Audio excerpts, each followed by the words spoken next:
اور 5 کے 5 لوکوموٹیو کو ہم دیکھ رہے ہیں. اس کا پھر 69 لوکوموٹیو 20 سال سے خراب پڑے ہیں. اب آپ دیکھیں پاکستان میں جو غریب کی سواری ہے، ایک کم 70 لوکوموٹیو ہیں اور وہ خراب کھڑے ہیں. سو ان 5 کی ہم پوری اسٹڈی کریں گے، کیونکہ ریلوے میں ایک طاہر صاحب ہی تھے جو کیونکہ اب یہ جلد ریٹائر ہونے والے ہیں، ورنہ میں ان کو اسی پروجیکٹ کا PDA بنا دیتا کہ اسی کو مکمل کر دیں.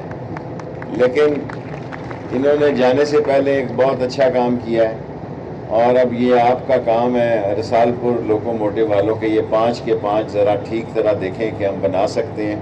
اس کا ہم صحیح طرح ٹرائل کریں، کیونکہ ریلوے کے اندر میں نے آپ کو بتایا وہ طاہر صاحب کو نہیں چاہتے کہ یہ 5 لوکوموٹیو سٹینڈ کریں تاکہ باقی بھی بن جائیں. میں ایک بار پھر اس سردی میں آپ نے میرا استقبال کیا. میں نے آپ سے عرض کیا مجھے کافی رات کا بخار ہے، میں آپ کا احسان مند ہوں، آپ نے مجھے اتنا ریسیپشن دیا. اور طاہر صاحب کو بھی اللہ تعالیٰ ان کے دن بہتری کے گزارے اور ریلوے جو ہے وہ ترقی کرے. میں انشاءاللہ تعالیٰ ریلوے کے مزدوروں آپ سے وعدہ کرتا ہوں کہ میں آپ کا ایک سکیل بڑھا کے دوں. پہلے بھی میں نے ہی ڈرائیورز کا سکیل بڑھایا تھا. انشاءاللہ تعالیٰ یہ ایک سکیل بڑھایا جائے گا. اور اگر حکومت نہیں ہاتھ بڑھانا چاہتی تو ہم اپنے وسائل سے ہی بڑھا لیں گے. اللہ نے ہم پہ رحم کیا، پچھلی دفعہ ہم نے 8 ارب روپیہ زیادہ کمایا. اس سال ذرا اخراجات زیادہ ہیں، پٹرول مہنگا ہو گئے ہیں. اگر اس سال بھی ہمیں 8-10 ارب روپیہ پچھلے سال سے زیادہ انکم ہو گئی تو پھر میں انشاءاللہ 30 جون پہ آپ کا ایک سکیل جو ہے بڑھا دوں گا انشاءاللہ.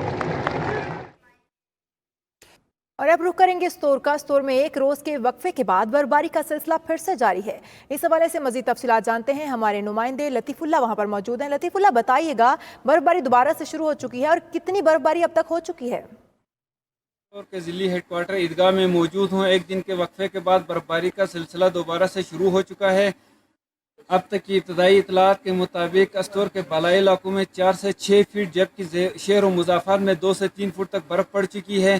برفباری کے نئے سلسلے کی وجہ سے اسٹور کے بالائی علاقوں کی 12,000 نفوس پر مشتمل آبادی مکمل محصور ہو چکی ہے. محکمہ ڈیزاسٹر کی جانب سے لینڈ سلائیڈنگ اور برفانی تودوں کے خطرات کے پیش نظر لوگوں کو گھروں سے باہر نہ نکلنے کی ہدایات جاری کی جا چکی ہیں. اسٹور ویلی روڈ سمیت بالائی علاقوں کی تمام رابطہ سڑکیں اس وقت بلاک ہیں. طبی مراکز میں ادویات ناپید ہیں. اشیائی خوردنوش اور اشیائی ضروریات کی قلت کا سامنا ہے. سخت سردی کی وجہ سے بچے، بزرگ اور خواتین مختلف بیماریوں کا شکار ہیں. اسٹور میں 2 دن قبل ایمرجنسی کے نفاذ کا اعلان کیا گیا تھا، لیکن حکومتی جانب سے ایمرجنسی کے نفاذ کے کام دکھائی نہیں دیتے ہیں. عوام علاقہ کا وفاقی حکومت اور پاک فوج سے فوری طور پر ایمرجنسی کے نفاذ کے بعد فوری امدادی کارروائیاں شروع کرنے کی استدعا کی ہے. جی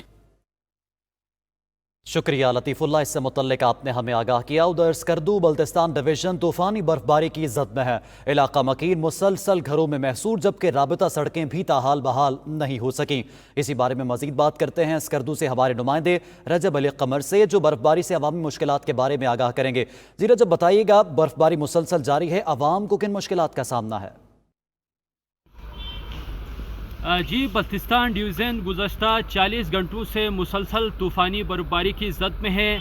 شدید برفباری کے باعث اسکردو شہر میں معاملات زندگی ٹھپ ہو کر رہ گئے ہیں.